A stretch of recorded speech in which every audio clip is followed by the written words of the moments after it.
Subscribe करें और bell दबाएं ताकि कोई खबर रह न जाए।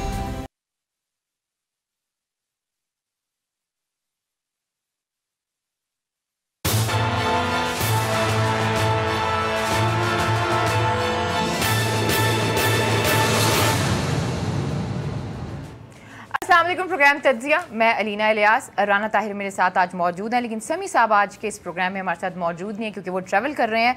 आज के इस प्रोग्राम में कल हमने खबर की थी नोटिफिकेशन के हवाले से। पंजाब गवर्नमेंट ने एक नोटिफिकेशन जारी किया था जिसमें ग्रेड 17 से लेकर 22 तक के कुछ लोगों को जो है वो नवाजा गया था और 150% तक जो है उनकी तनख्वाहों में इजाफा किया गया था। एक और नोटिफिकेशन जो है वो हमारे सामने आया है जिसमें जो इंजीनियर्स हैं कुछ डिपार्टमेंट्स के, उनको नवाजा गया है और बहुत से इंजीनियर्स को, बहुत से डिपार्टमेंट्स को जो है वो छोड़ दिया गया है। आखिर ये जो नवाजा जा रहा है इसका क्या फार्मूला है? अब 17 और 22 के ग्रेडों को तो इन्होंने किसी ना किसी तरीके से कुछ मखसूस लोगों को नवाज भी दिया, लेकिन एक जो सवाल है वो ये भी उठता है कि जो 16वें ग्रेड के लोग हैं, 15वें ग्रेड के लोग हैं, 14वें ग्रेड के लोग हैं, उनका क्या होगा? जो क्लर्क हैं उनका क्या होगा? उनके बारे में इमरान खान साहब ने बहुत सी बातें की थी। उन्होंने कहा था जब मदीना की रियासत बनेगी तो हर शहरी को, हर बंदे को जो है वो बराबरी के हकूक दिए जाएंगे। तो जब हम किसी भी डिपार्टमेंट की बात करते हैं तो सबसे जो बुनियादी जो काम किया जाता है वो क्लर्क की जानिब से किया जाता है, गरीब की जानिब से किया जाता है, और मदीना की रियासत में तो सब बराबर हैं। आज के इस प्रोग्राम में हम इस हवाले से डिस्कस करेंगे और प्रोग्राम में आगे चल के जो हमारी दूसरी मेन स्टोरी होगी वो डेंगू के हवाले से होगी।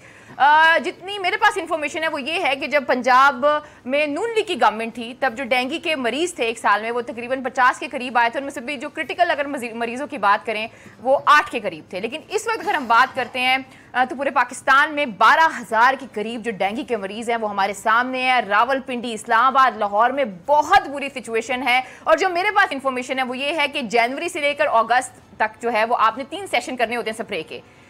उस्मान बुज़दार साहब की हुकूमत ने एक भी स्प्रे नहीं किया। यास्मीन राशिद साहिबा जो हैं वो मसरूफ़ हैं बहुत सी चीज़ों में, बहुत सी चीज़ों को प्राइवेटाइज़ करना चाहती हैं, बहुत से जो मेडिकल कॉलेजेस हैं वो लेकर आना चाहती हैं, अस्पतालों को प्राइवेटाइज़ करना चाहती हैं। लेकिन जहाँ पर एक आम आदमी की बात होती है वहाँ पर हमें जो है तहरीक इंसाफ की गवर्नमेंट नज़र नहीं आती। सबसे पहले मैं चाहूँगी राना साहब इस पर कमेंट करें, लेकिन इसके साथ साथ मैं आपको एक और चीज़ भी बता दूँ कि इस वक्त हमारे साथ मौजूद हैं लाहौर स्टूडियो से हाजी इरशाद साहब जो कि all Pakistan clerk association Punjab के सदर हैं। इनसे जानेंगे कि इस हवाले से ये क्या कहते हैं। लेकिन राना साहब, एक और नोटिफिकेशन जो है वो मेरे सामने, मैं चाहूँगी कि आप वो चलाएं उस्मान बुज़दार साहब की जो तस्वीरें हैं ताकि लोगों को नज़र आ सकें। और कल का जब हमारा प्रोग्राम देखा गया तो कुछ लोगों ने हमसे ये जो फैक्ट्स हैं वो शेयर किए, जिसमें कुछ 6 डिपार्टमेंट्स हैं जिसमें जो इंजीनियर्स हैं उनको नवाजा गया, सारे इंजीनियर्स को नहीं नवाजा गया। अब ये क्या फार्मूला है जिसके तहत जो है वो पंजाब गवर्नमेंट जो है इन इंजीनियर्स को जो है वो नवाज रही है? और एक और ख़ास बात, जब मैंने कोशिश की कि मैं पंजाब गवर्नमेंट के वज़ीर इत्तलात और नशरियात असलम इकबाल साहब को रब्ता करूं, मैंने उन्हें कहा कि जी आप हमारे शो में आ जाएं, अगर आप कहते हैं तो हम आपका ऑडियो बीपर जो है वो रिकॉर्ड कर लेते हैं। इसका मुझे कोई जवाब नहीं आया। वो 7 बजे भी मसरूफ़ थे, 8 बजे भी मसरूफ़ थे, कोई इंटरनेशनल टॉपिक पे शोज़ हो रहे हैं, उन शोज़ में उनके कमेंट्स की बहुत ज़रूरत है। लेकिन जब हम बात करते हैं पंजाब गवर्नमेंट के परफॉर्मेंस के हवाले से शायद जो असलम इकबाल साहब हैं उनके पास इतना टाइम नहीं है। तो राना साहब आप इस हवाले से क्या कहेंगे? ये क्या फार्मूला है जिसके तहत जो है वो पंजाब गवर्नमेंट जो है वो नवाज रही है लोगों को? देखें अलीना, ये बड़ी बदकिस्मती की बात है।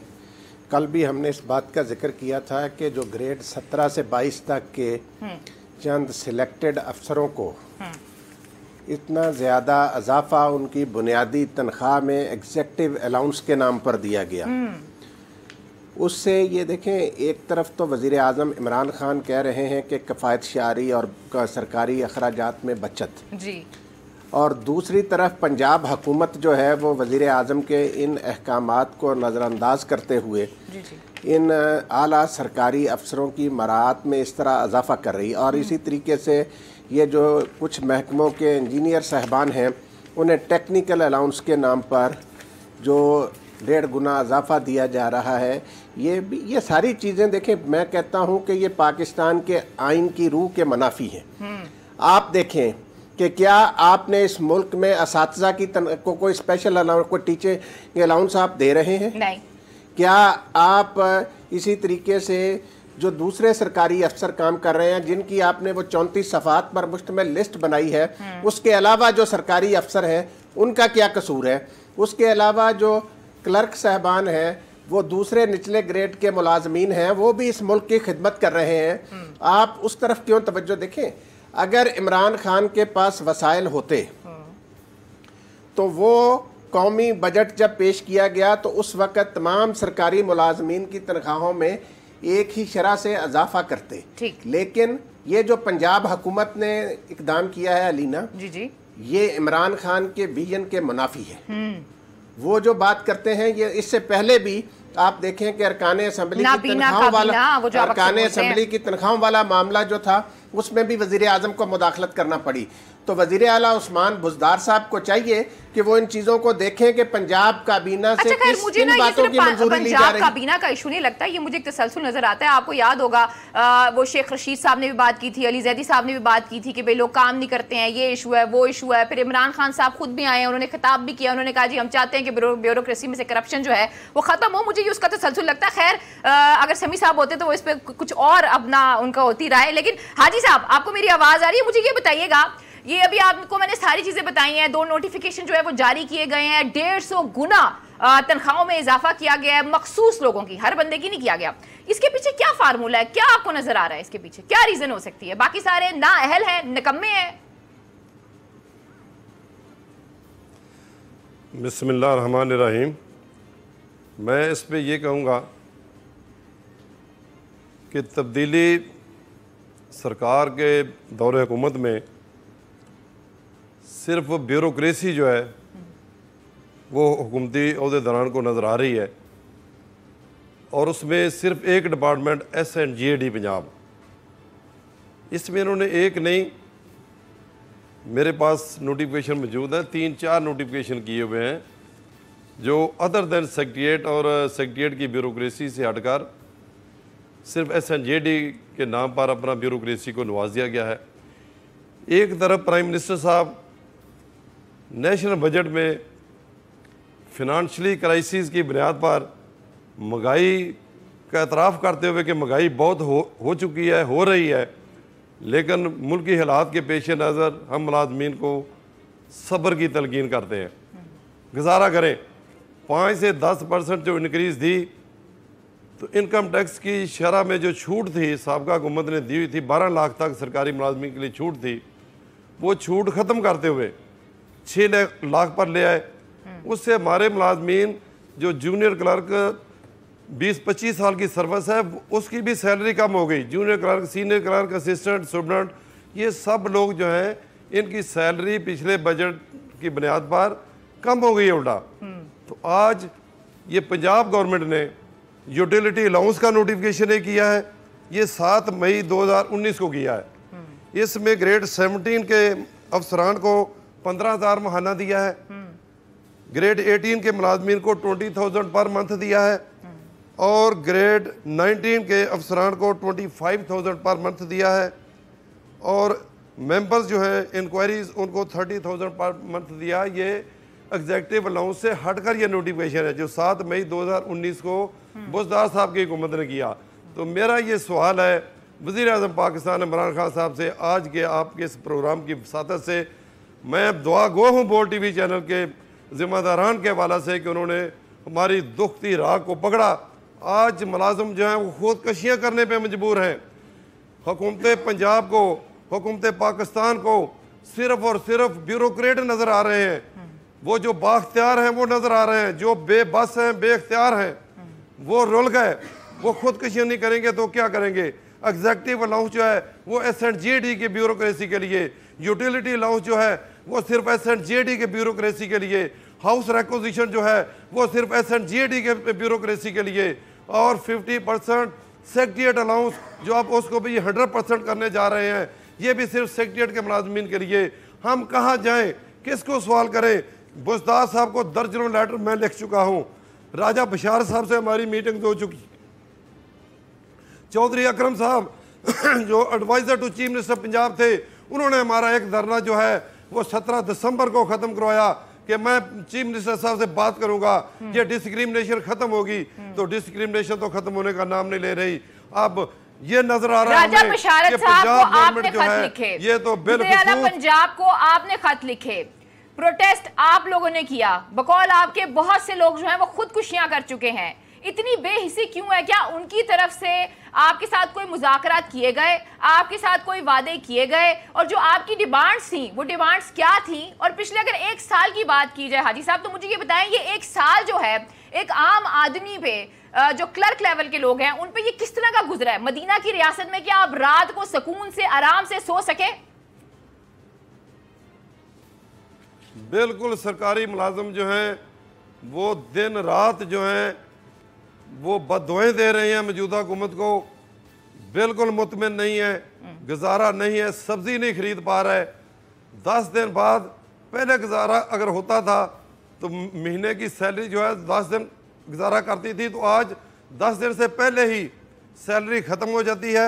आज हम पंजाब गवर्नमेंट को ये बारहा लेटर लिख चुके, और अब तंग आकर मैंने ये एक लेटर लिख दिया है। पंजाब की जनरल कौंसिल एप्का का इजलास हुआ 16 सितंबर को लोकल गवर्नमेंट कम्प्लेक्स सांदा रोड में, उसमें हमने पंजाब गवर्नमेंट को ये 30 सितंबर तक की डेडलाइन दी कि ये डिस्क्रिमिनेशन, इम्तियाजी सलूक जो बरते गए हैं इनको खुदारा वापस करते हुए पंजाब भर के मुलाजमीन को दीगर सूबों से जो फ़र्क है पहले वो तो दूर कर दिया जाता। 7.5% पंजाब के मुलाजमीन दीगर सूबों से तनख्वाह कम ले रहे हैं। वो इसलिए उस मुतालबे को पूरा नहीं किया कि वो छोटे मुलाजमीन को भी मिल जाएगा, बड़ों को भी मिलेगा, छोटों को भी मिलेगा, उसको छोड़ दिया। नंबर 2, ग्रुप इंश्योरेंस की रकम जो हमारी अपनी सैलरी में से डिडक्शन होती है वो दीगर सूबे अपने मुलाजमीन को दे रहे हैं। इस साबित हुआ कि दीगर सूबों में दीगर जमातों की हुकूमत है, वो मुलाजमीन के लिए सॉफ्ट कॉर्नर रखते हैं। उन्होंने अपने मुलाजमीन को ये ग्रुप इंश्योरेंस रिटायरमेंट पर देने के नोटिफिकेशन कर दिए हुए, मुलाजमीन मुस्तफीद हो रहे हैं। पंजाब गवर्नमेंट ये हमारी रकम जो है हमें वापस करने को तैयार नहीं है। नंबर 3, हमने यूटिलिटी अलाउंस का मुतालबा किया है कि 30 सितंबर से पहले पंजाब गवर्नमेंट ये डिस्क्रिमिनेशन ख़त्म करते हुए यूटिलिटी अलाउंस तमाम मुलाजमीन को देने का नोटिफिकेशन जारी करे। हाउस रिक्विजिशन जो सेक्रेटरीट के मुलाजमीन को सिर्फ दिया गया है वो दीगर तमाम मुलाजमीन को दिया जाए। 50% सेक्रेटरीट अलाउंस जो 1994 में लाहौर हाई कोर्ट ने हमारी रेट पटिशन्स के अगेंस्ट 20% जो सेक्रेटरीट के मुलाजमीन को स्पेशल अलाउंस दिया गया वो हमें भी अलाउड कर दिया हाई कोर्ट ने। तो इन्होंने धोखा करते हुए SNGAD ने, सेक्रेटरी फिनांस ने उसको फ्रीज कर दिया। अब इसको 50% के तौर पर बहाल कर लिया है। अब हाई कोर्ट का फैसला अगर 1994 में किसके इशारों पे चल रहे हैं ये भी बताएं। और जब राजा बिशारत से आपने जो खत लिखा उसका क्या जवाब आया? वज़ीर आला पंजाब को जो आपने खत लिखा, वज़ीर आला पंजाब के बारे में हमेशा ये कहा जाता है कि उनकी वो बहुत ही हम्बल बैकग्राउंड से हैं, बड़े गरीब हैं वो, और मेरा ये मानना है कि जो बंदा गरीब होता है उसको पता होता है कि गुर्बत क्या है। तो क्या जवाब आया उन खतों का जो खत आपने लिखे जिसमें आपने बताया कि इस तरह हमारे लोगों के साथ हो रहा है, हमारे पास खाने के लिए पैसे नहीं है, सब्जी लेने के लिए पैसे नहीं है? अगर आपका कैमरा दिखा सके तो राजा बिशारत साहब ने हमारे साथ कई मीटिंग्स की, और ये लास्टली 30 अगस्त को ये मीटिंग नोटिस जारी किया जिसमें 7 महकमा secretaries, additional chief secretary Punjab साहब को नोटिस जारी किया हमारी डिमांड्स के ऊपर मिल बैठकर इनको सॉल्व करने के लिए। लेकिन बाद अज़ां इस मीटिंग को कैंसिल कर दिया गया, हमें नहीं सुना गया। कोई फोरम नहीं है गरीब मुलाजमीन के लिए। ये ब्यूरोक्रेसी को नवाज रहे हैं। ये मौजूदा हुकूमत पहले ये कहते थे कि साबका हुकूमत ताजरों की हुकूमत, तो अब ये हुकूमत जो है ये ब्यूरोक्रेसी की हुकूमत। बाकी मुलाजम क्या काम छोड़ दें, सिर्फ सेक्रेटरीट के मुलाजमीन और सेक्रेटरीट की ब्यूरोक्रेसी ही सूबा चला लेगी, तो फिर बाकी मुलाजमीन को मैं आज अपना वज़ीर आला पंजाब बुज़दार साहब से और इमरान खान साहब से गुजारिश करता हूँ कि खुदारा ये कोई जस्टिस नहीं है, ये कोई तब्दीली नहीं है। तब्दीली क्या ये है कि जो बड़े हैं, बाख्तियार हैं, उनको नवाज दिया जाए। जो पिसे हुए हैं, जिनके घर में 2 वक्त की रोटी नहीं पक रही, उनको अपना बुरी तरह नज़रअंदाज कर दिया जाए, तो ये मुलाजम खुदकशियाँ करेंगे। 30 सितंबर के बाद जनाब इमरान खान साहब सरकारी मुलाजम पंजाब में दमादम मस्कलंदर करने के लिए निकल रहे हैं। हम मजबूर हो गए हैं, अब हम मज़ीद बर्दाश्त नहीं कर सकते। हमारे मुलाजमीन के घरों में फाके पड़ गए हैं, हमारे मुलाजमीन खुदकशियाँ कर रहे हैं, घरों में लड़ाइयाँ हो रही हैं। हर रोज़ दफातर में आकर हमारे साथ ये रब्ता करते हैं कि हम घर कैसे जाएं, घर क्या लेकर जाएं। घर बच्चों के लिए दूध पीने के लिए पैसे नहीं है, माँ बाप की मेडिसिन लेने के लिए पैसे नहीं है, मेडिसिन के रेट कहाँ चले गए। सब्जी का रेट कहाँ चला गया? ठीक है हाजी तो ये साहब, क्या राणा साहब, तब्दीली है? फुप्पो के ये शोहर कौन से सा इंसाफ मशवरे, है? मामूजाद भाई को एक बहुत अच्छी पोस्ट पे भर्ती किया हुआ है, डेरा गाजी खान उनके बहनोई चला रहे हैं, नाम मैं नहीं बताऊंगी, बाकी आप समझते हैं कि मैं किसकी तरफ इशारा कर रही हूँ। मुझे बताएं क्या ये वो वादे थे जो तहरीक इंसाफ की गवर्नमेंट ने किए थे? सर किधर जाएं ये लोग? अलीना, बात ये है, एक जो बात असूल की बात है जी, जो पाकिस्तान का आईना है कि आप तमाम शहरियों से मसावी सलूक करें। जी, पंजाब हुकूमत का ये देखें, इसमें कोई शक नहीं कि पाकिस्तान को बहुत से माली मुश्किलात का सामना करना पड़ रहा है, ये कोई ढकी छुपी बात नहीं। लेकिन ये अफसरशाही जिसको हम कहते हैं, इसमें भी वो एक मखसूस टोला है, बड़े अच्छे अच्छे दयानतदार अफसर भी हमारे ब्यूरोक्रेसी में मौजूद हैं, लेकिन एक मखसूस टोला है जो हर हुक्मरान को अपने वो कहते हैं चक्कर दे के कोई ना कोई इस तरह के काम करवा लेते हैं। आप देखें शहबाज शरीफ साहब जो थे जी, उनसे इन्होंने 56 कंपनियां बनवाई, ठीक है, वहाँ पे कौन थे? वही ब्यूरोक्रेट 8-8, 10-10, 15-15 लाख रुपए तनख्वाहों पर चले गए। ये उस वक्त इतराज करते थे पीटीआई वाले उस पर, और अब उस्मान बुज़दार साहब ने और उनकी काबीना ने क्या किया? जो काम शहबाज शरीफ साहब ने वो 56 कंपनियों की सूरत में किया था अफसरों को नवाजने का, इन्होंने ये 150% इजाफा करके वही काम ये उसी रवश पर ये चल निकले हैं। आप मुझे बताएं कि आप ये तकसीम क्यों कर रहे हैं? आप क्यों सरकारी मुलाजमीन के अंदर ये एहसास महरूमी होता है, ये एक तरह का कि एक उसी ग्रेड के अफसर को आप नहीं दे रहे हैं, उसी ग्रेड के दूसरे अफसर को आप दे रहे हैं। तो ये, और इसी तरीके से ये चंद महकमों के इंजीनियर्स के लिए इन्होंने जो किया, बाकी जो इरशाद साहब ने बात की कि जो निचले दर्जे के मुलाजमीन हैं उनको भी तो आप यूटिलिटी अलाउंस दें, ये मखसूस अफराद के लिए ये सारे अलाउंसेस क्यों हैं?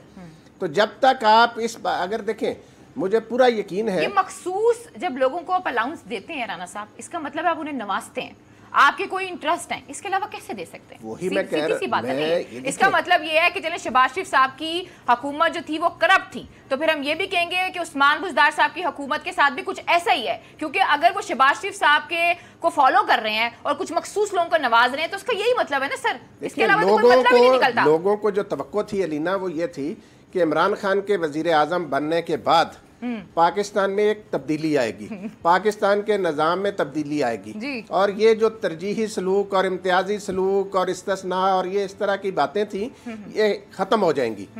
लेकिन ये कतई तौर पर इमरान खान की पॉलिसी नहीं। अगर इमरान खान की पॉलिसी हो तो वो मरकज से लागू करते हैं, उनको कोई ने अपना वो वफाकी हुकूमत उसका ऐलान कर सकती थी। मियां असलम इकबाल मेरे शो में बड़ा आया करते थे और मुझे कहते थे अगर हम आएंगे हुकूमत में तो हम ऐसा करेंगे, हम ये फार्मूला लेकर आएंगे, ये फार्मूला लेकर आएंगे। आजकल वो नेशनल और इंटरनेशनल जो इश्यूज हैं उसके ऊपर दे रहे होते हैं, अपना तज्जिया भी दे रहे होते हैं और स्टेटमेंट्स भी दे रहे होते हैं। जब मैंने उनको फोन किया तो उन्होंने वो ऑडियो बीपर के लिए भी वो राजी नहीं थे, वो इन सवालों के जवाब देने के लिए भी राजी नहीं थे। मेरी बात सुने, इन सवालों का जवाब वो नहीं दे रहे तो ये उनकी मर्जी है, ना दें, क्योंकि वो तो खुद शरीक थे उस काबीना के इजलास में जिसने, मेरी बात सुने, हमारा काम है कि उनको कहना कि भाई आप इस बारे में अपना मौकफ देना चाहते हैं। मेरी बात सुने ना, किसी को आप मजबूर नहीं कर सकते, इसका मतलब है कि वो अपना वो इस टॉपिक को सीरियस नहीं ले रहे। नहीं, मैं वही बात कर रहा हूँ ना कि हमने जो हमारा इखलाकी फर्ज था वो पूरा किया, उनसे रब्ता किया, उनसे कहा कि भाई हम ये बात अवाम के सामने ला रहे हैं, आप इस पर हुकूमत पंजाब का मौकफ दें। उन्होंने नहीं दिया, उनकी मर्जी।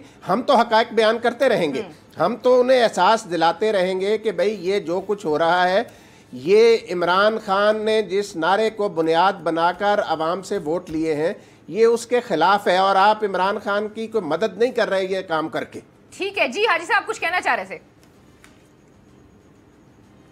मैं कहना चाह रहा था कि राणा साहब बात कर रहे थे कि इमरान खान साहब की ये पॉलिसी नहीं है, तो मेरी गुजारिश है कि जिस तरह अरकान असम्बली की सैलरी में पंजाब गवर्नमेंट ने बहुत ज़्यादा इजाफे का फैसला कर लिया, तो इमरान खान साहब ने इंटरवीन करते हुए उसको रोका। तो ये पंजाब की ब्यूरोक्रेसी और पंजाब के छोटे मुलाजमीन के दरमियान ये जो इस कदर डिस्क्रिमिनेशन पैदा हो गई, नोटिफिकेशन हो गया और ब्यूरोक्रेसी जो है वो इंजॉय कर रही है, छोटे मुलाजम जो हैं वो अपना डिप्राइव है, इंतहाई मायूस है। तो इसके ऊपर भी तो प्राइम मिनिस्टर साहब को मदाखलत करना चाहिए थी।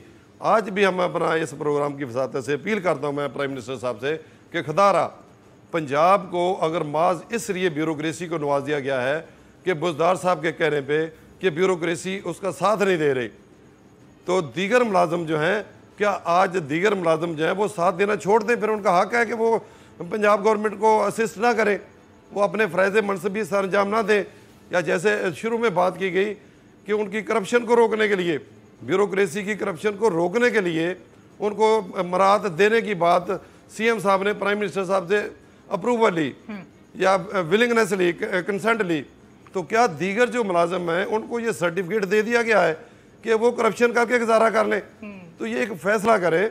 महंगाई जो है वो बाख्तियार और बड़ी सैलरी वालों के लिए भी उसी तरह है जिस तरह एक ग्रेड 1 के मुलाजिम के लिए।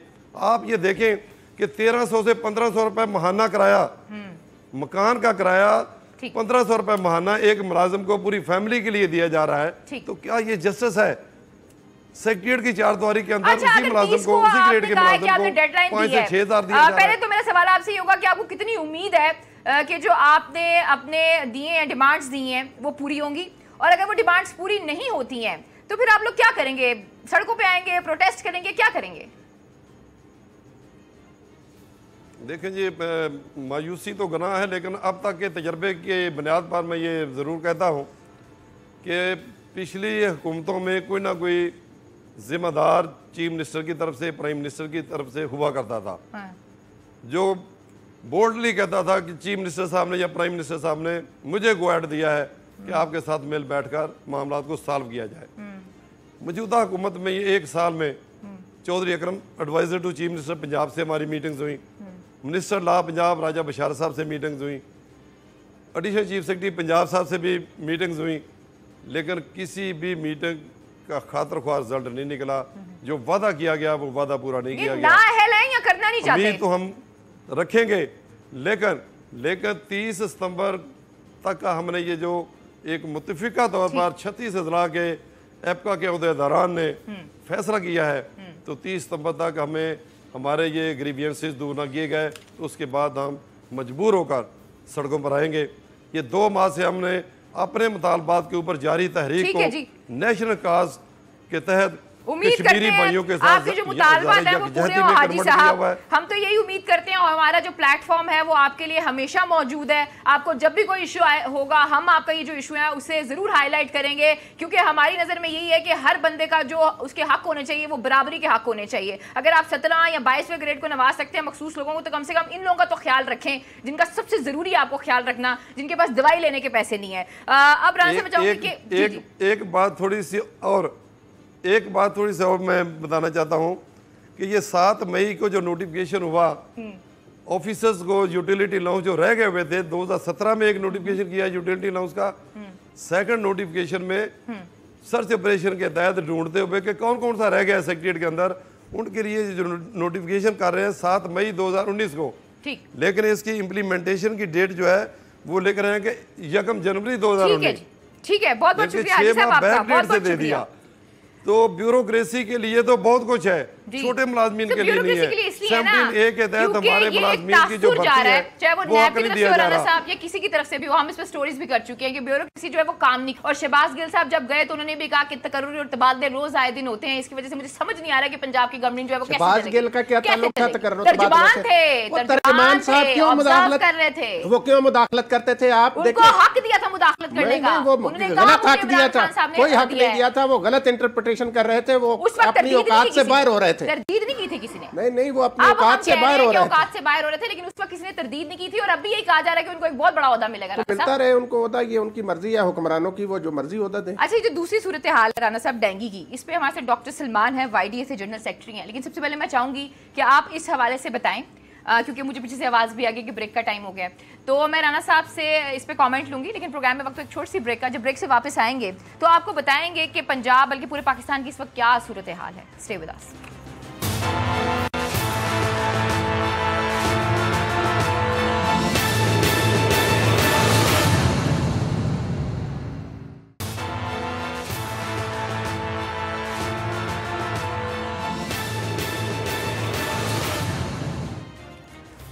वेलकम बैक नाज़रीन, फिर आपको खुशामदीद कहते हैं। और जो दूसरा बड़ा इशू है मेरी नज़र में वो ये है कि डेंगू का बहुत ज़्यादा इशू है, और जिसमें मेरे जहन में एक सवाल आता है कि जो डेंगू मच्छर है वो भी चुन चुन के गरीबों को काटता है।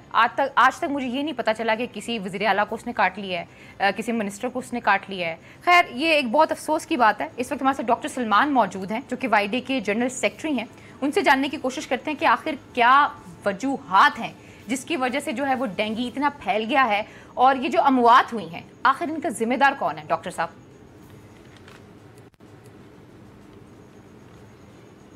बिस्मिल्लाहिर्रहमानिर्रहीम। बिल्कुल आपने बजा फरमाया। इस वक्त पंजाब भर में डेंगू की जो आउटब्रेक जो एपिडेमिक आई हुई है, इसमें आपने शायद जो पिछले फिगर्स दिए थे 12,000 तो शायद बहुत कम हैं। इतने तो सिर्फ रावलपिंडी में हैं। आपको पता है रावलपिंडी के अस्पताल कम पड़ गए हैं, रावलपिंडी में डॉक्टर्स, पैरामेडिक्स, नर्सेज कम पड़ गई हैं। पंजाब से दूसरे शहरों से, लाहौर से डॉक्टरों को वहाँ भेजा जा रहा है, सियालकोट से कल डॉक्टरों को ज़बरदस्ती वहाँ पर भेजा जा रहा था। तो अब आप देखें कि वो प्रेशर, वो बर्डन जिसको रुका जा सकता था, अब वो सारे का सारा अस्पतालों पे डाल दिया गया है। डेंगू बचाव का सबसे बेहतरीन हल ही कंट्रोल है, प्रिवेंटिव मेजर्स हैं। और over the time past years में हमने जो सीखा, जो इस वक्त हम दूसरे ममालिक को सिखा रहे थे, जो हमने श्रीलंका से, जो हमने दूसरे ममालिक से आने वाले माहिरीन से सीखा था, हमने डियाग बनाया था, हमने डेंगू रेगुलेशंस बनाए थे। उसके तहत क्या होता था कि मखसूस महीनों में जनवरी से शुरू होकर हम सर्विलियंस पे काम करना शुरू कर देते थे।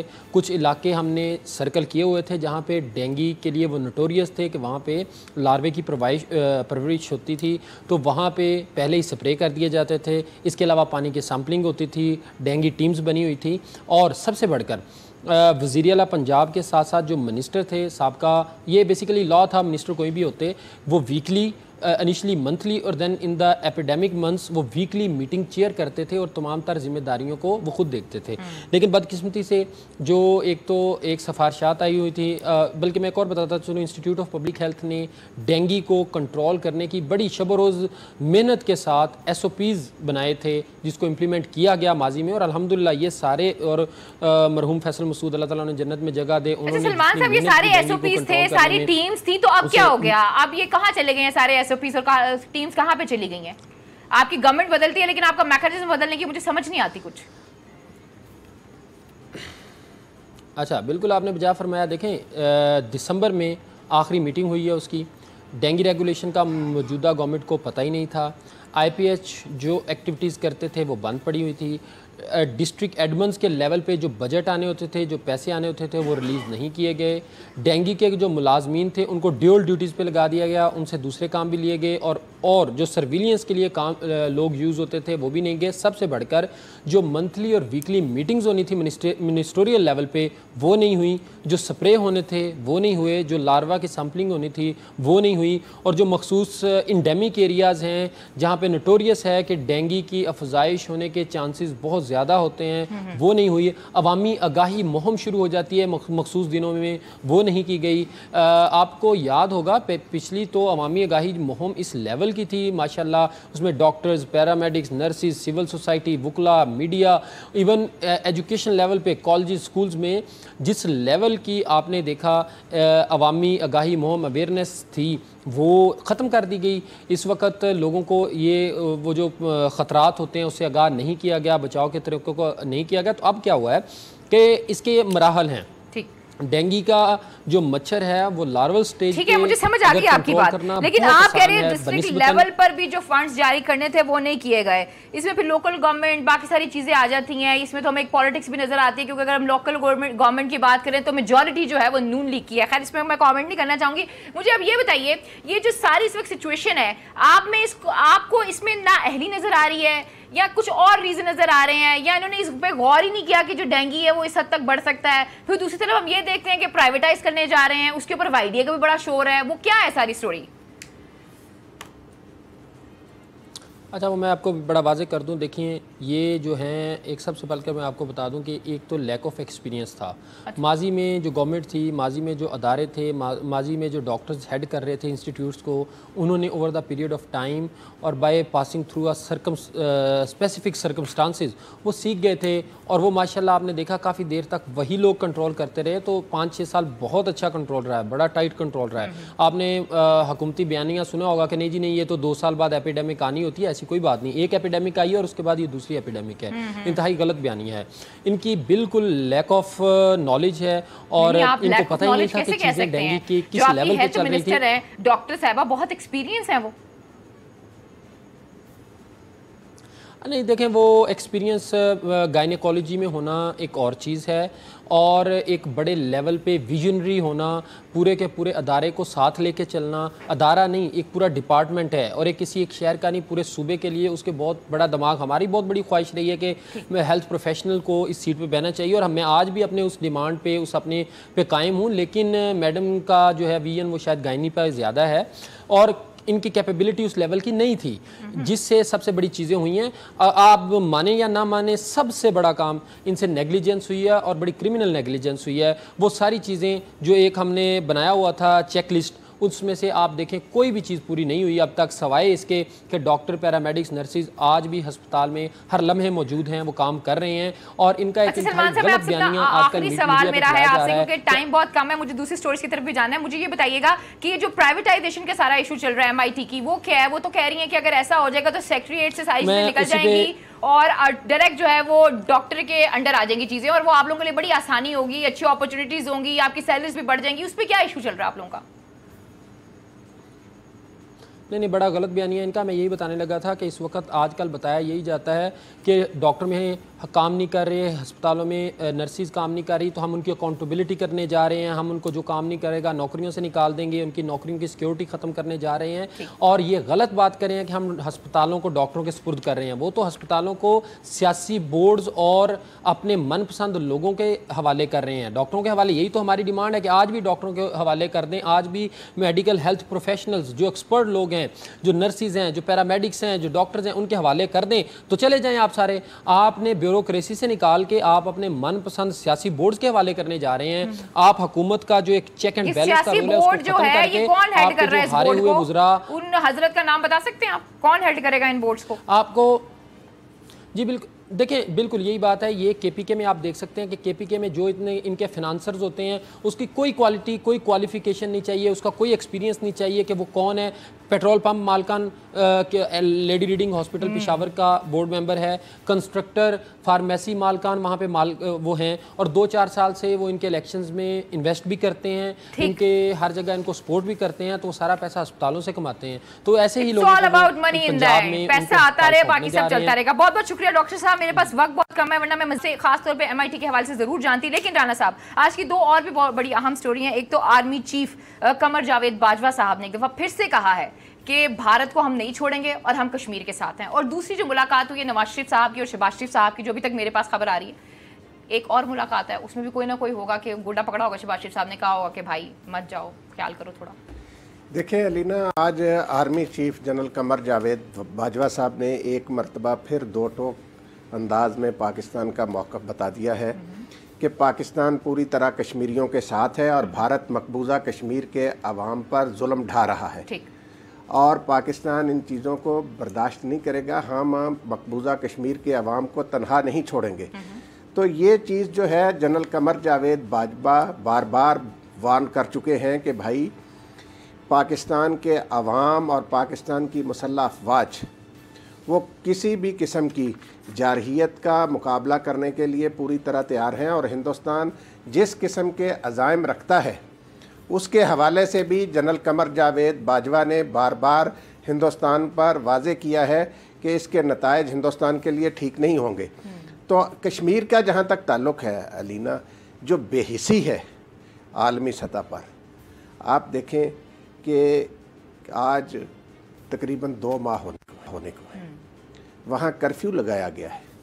आप वो वज़ीर-ए-आज़म इमरान खान ने बिल्कुल सही बात कही कि क्या अगर 8 अमरीकियों को भी इस तरह बंद किया गया होता तो अमेरिका खामोश रहता, या यूरोप के किसी मुल्क में इस तरीके से कोई यूरोपियन लोगों को 80 लाख लोगों को कर्फ्यू की जद में रखा जाता इतने दिन।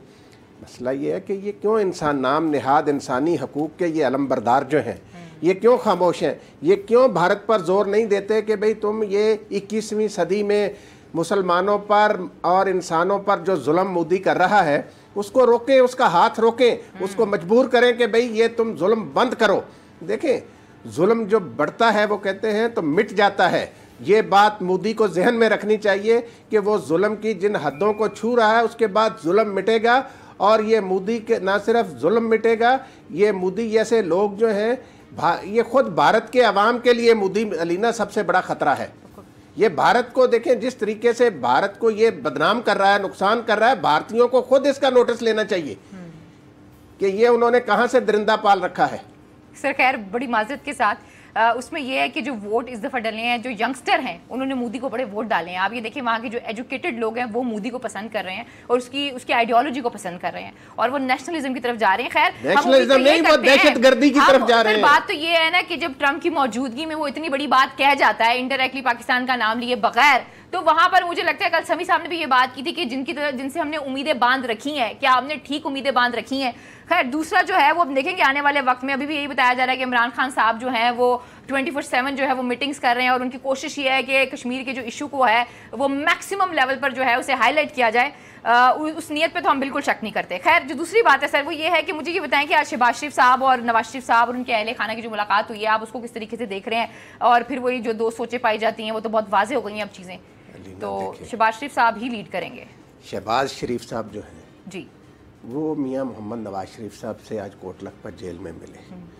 उनके अलावा उनकी फैमिली के दीगर लोग भी मिले, लेकिन शहबाज शरीफ साहब की मुलाकात की इसलिए अहमियत है कि अभी 2 दिन पहले मौलाना फजल रहमान साहब भी उनसे मिले शहबाज शरीफ साहब से, और उन्होंने मौलाना फजल रहमान ने उनसे कहा कि भाई आप मेरे मार्च में, आज़ादी मार्च में शिरकत करें, जिस पर शहबाज शरीफ साहब ने कहा कि वो मशवरा करेंगे। उसके बाद कैप्टन सफदर ने ऐलान जंग कर दिया कि जी मौलाना फजल रहमान के मार्च में उन्होंने नारे लगवाने शुरू कर दिए, मौलाना फजल रहमान जिंदाबाद, और ये कहा कि हर मुसलमान पर फ़र्ज़ है कि वो उस मार्च में शरीक हो। तो ये चीज़ जो है इससे एक बात तो वाज़े हो रही है कि मुस्लिम लीग नून में इस हवाले से बहरहाल तकसीम राय की तकसीम मौजूद है। ठीक है। और शहबाज शरीफ साहब जो हैं वो मामलात को तय करना चाहते हैं, ठीक, जबकि कैप्टन सफदर साहब जो हैं इनकी वैसे समझ नहीं लगी। ये आपको पता नवाज शरीफ के दौर में भी इन्होंने एक बड़ी धुआंधार तकरीर पार्लियामेंट में की थी। ठीक है, ठीक है। खैर जी, अब मसला जो ये है वो मौलाना साहब का ये है कि मौलाना साहब मार्च तो करने जा रहे हैं, लेकिन बहुत से लोग जो हैं वो उन पर उतना यकीन नहीं कर रहे जितना करना चाहिए, और पीपल्स पार्टी और नून लीग जो है वो सिर्फ इस वक्त चाह रही है, और वक्त को क्यों चाह रही है? ताकि शायद कुछ डील शुल बन जाए, कुछ आसानी हो जाए, रास्ता निकल आए। खैर जी, आज के प्रोग्राम से हम सबको इजाज़त दीजिए, रान साहब को मुझे इजाज़त दीजिए। अपना बहुत ख्याल रखिए, अल्लाह के बाद।